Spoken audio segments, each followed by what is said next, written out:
ए थांब रे, ए ते बघ पळतायत, ते बघ पळतायत, ते बघ पळाले. एवढा धाक अगर त्या लोकांचा असेल तर हे लोक जिवंत पण राहू शकणार नाही, अशी परिस्थिती राहणार. घरात घुसून मारतील या लोकांना, हिंदूंना. ते लोक यांची कुठून हिंमत होते या लोकांची, साल्या लोकांची? कोण हिंमत देते या लोकांना?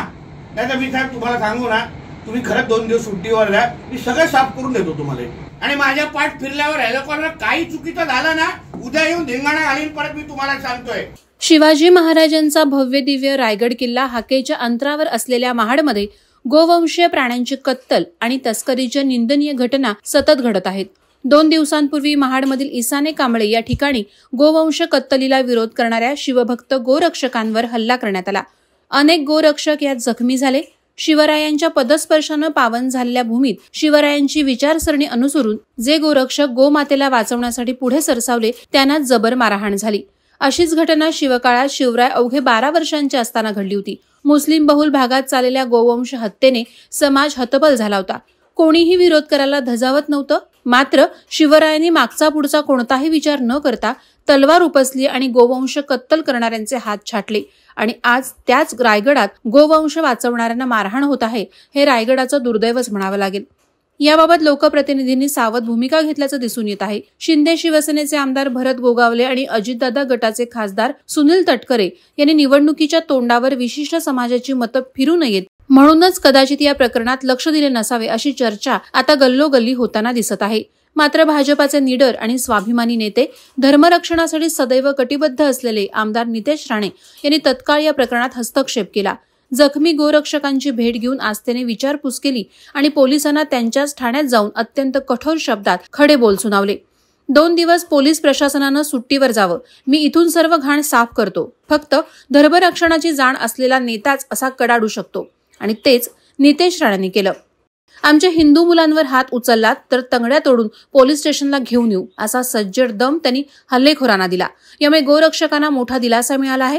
खचून गेलेले गोरक्षक पुन्हा नव्या दमाने आपल्या धर्मरक्षणाच्या कार्यासाठी तयार होत आहेत. मात्र महाडमध्ये सतत घडणाऱ्या या संतापजनक घटना आता तरी थांबतील, अशी केवळ आशाच सामान्य माणूस करत आहे.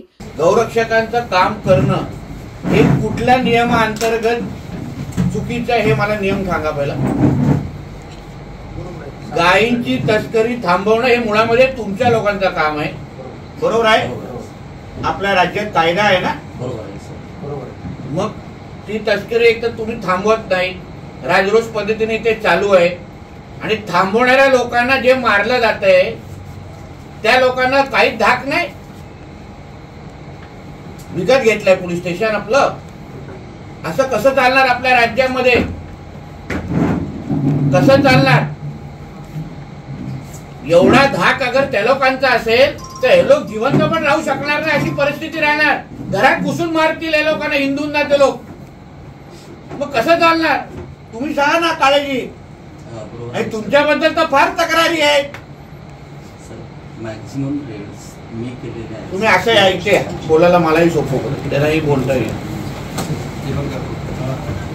थांब ना जरा, बोलता कशाला मध्ये? थांब ना. काय मॅक्झिमम रेट्स मी केलेले आहेत. या पोरांच्या इन्फॉर्मेशनवरच मी 17 जणांवर गेल्या वर्षी पहिल्या रेडमध्ये 2 रेड केले. त्याच्यानंतर चांदव्याच्या तिथे ती रेडही यांच्या अगोदर एक आंधळे नावाचे होते.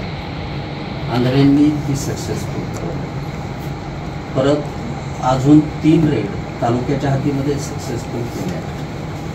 सर, इन्फॉर्मेशन मिळाली ना आतापर्यंत एकही रेड. काय इन्फॉर्मेशन मिळण्याची काळजी काय गरज आहे? तुमची यंत्रणा नाही. महाराष्ट्र पोलीस किती सक्षम आहे हे आम्हा लोकांना चांगल्या पद्धतीने माहिती आहे, बरोबर आहे. आणि तुमची यंत्रणापेक्षा ही यांची यंत्रणा चांगली असेल तर मग आपल्याला काय कौतुक करायला पाहिजे का काय करायला पाहिजे? आणि आपल्याला माहिती नाही कोण इकडे गायींसाठी तस्करी करतात आणि कोणकोणते लोक आहेत, आतापर्यंत आपल्याला कळलं नाही. आणि मग त्या मोहल्ल्यामध्ये जाऊन त्या लोकांना उचलायसाठी का गेलात नाही अजूनपर्यंत? मग तुम्ही सगळे त्या लोकांमध्ये कोण वाचवण्यासाठी येणार आहे का? हा, मग कोण आहेत ते लोक, वरती कोणाचं राज्य आहे, कोण गृहमंत्री बसले, या सगळ्या कारभारामुळे यांचा विश्वास आमच्या गृहमंत्री साहेबांवर उठला तर करायचं काय आम्ही? तुम्ही जे काय बोलताय एवढा सगळं चोख काम असतं ना डीएसपी साहेब, हे लोकांची माहिती वेगळी आहे तुमच्याबद्दल. किती मदत करतात रे आपल्याला हे सांगा ना. सणांना पण त्रास देतात सर. आमच्या 18 तारखेला शिवजयंतीच्या दिवशी अगोदर आपल्याच माणसानं आमच्या हिंदू पोरांना उचलून घेऊन गेलं होतं. काय हो? कोणत्या मॅटर मध्ये? चिरे चांडवाचा चांडव्याच्या मॅटर मध्ये राजा तिथल्या पोलिसांनी 2 मिनिटं ऐकून घ्या सर. बोल ना बेटा. तुमच्या हातामध्ये मुसलमान पोरे काठी दिले नाही दिले होते. प्रूफ आहे. हे काम करा, हे काढून तिथे जाऊन बसा ना. मग त्यांच्यामध्ये जावा ना. अगर बिर्याणी एवढी आवडते तुम्हाला लोकांना तर मग ते काठी दिले. तुम्ही आमच्या माणसांना मारले, तुमचे स्टाफ मारले नाही. तिथे तुम्ही संख्येनं खूप कमी होतात. आणि तुम्ही पुढं चाललं होतं बाळा. मी त्याला माझ्या गाडीत बसवलं आणि मीच त्याला माझ्या गाडीत त्यांच्या माणसांना का तुम्ही घेतलं नाही? सोडून दिलं. आणि त्यांच्या माणसांच्या वरती सर मी गुन्हा दाखल केला, त्यांचा PCR घेतला, ते जेलमध्ये होते. मग तेच पोरे आता इकडे बाहेर आला तो. आणि 3-4 दिवसानं त्याची जामीन झाली. आणि तो बाहेर आल्यावर हे लोकांना दम देतो. आता पण हा जो काय पोलीस स्टेशन मध्ये आमचा मुलगा तो ऍडमिट आहे, त्याला तो भडवा कोणतरी आरोपी आहे, तो त्याला बघून राग डोळे हे करतो, राग देतो त्या लोकांना. माझ्याकडे तरी मला सोपवा. नाव सांगा आरोपीचं नाव नाही माहिती तुम्हाला? नाही तो नाही. एक फटका नाही मारला. अरे आरोपी जो मुख्य आरोपी आहे, ज्याला तुम्ही त्याच टायमाला मेडिकलला घेऊन गेला, त्याला अगर डोळे एवढे वाटायचे असतील ना, मी काढून हातात देतो ना त्याच्या. धाक कुठे गेला पोलिसांचा? हे काय चाललंय आपल्या राज्यामध्ये? हे चालणं बरोबर आहे का? तुम्ही सांगा. आपल्या डिपार्टमेंटची बदनामी नाही का? आणि हे लोक काय आपल्याला विकत घेतलाय का आता हे लोकांनी? हे काही करतील आणि आपल्या हिंदूंनी काय केलं ते हे गुन्हेगार, ते लोक काही केलं तरी चालतं. किती लोकांनी हे लोकांना मारलं? 50-60 लोकांना मारलंय, मनी मारलंय, बरोबर आहे. किती लोकांना आतमध्ये घेतलं तुम्ही? आतापर्यंत किती घेतले? आतापर्यंत 5 अटक आहे टोटल. 50-60 लोक बोलतात हे लोक होते तेव्हा. हो बरोबर आहे. आतापर्यंत 16 आरोपी आयडेंटिफाय झालेले आहेत. 16 आरोपींच्या वरती कालच गुन्हा दाखल केला. पोलिसांना पण मारलं ते लोकांनी. एक्झॅक्टली.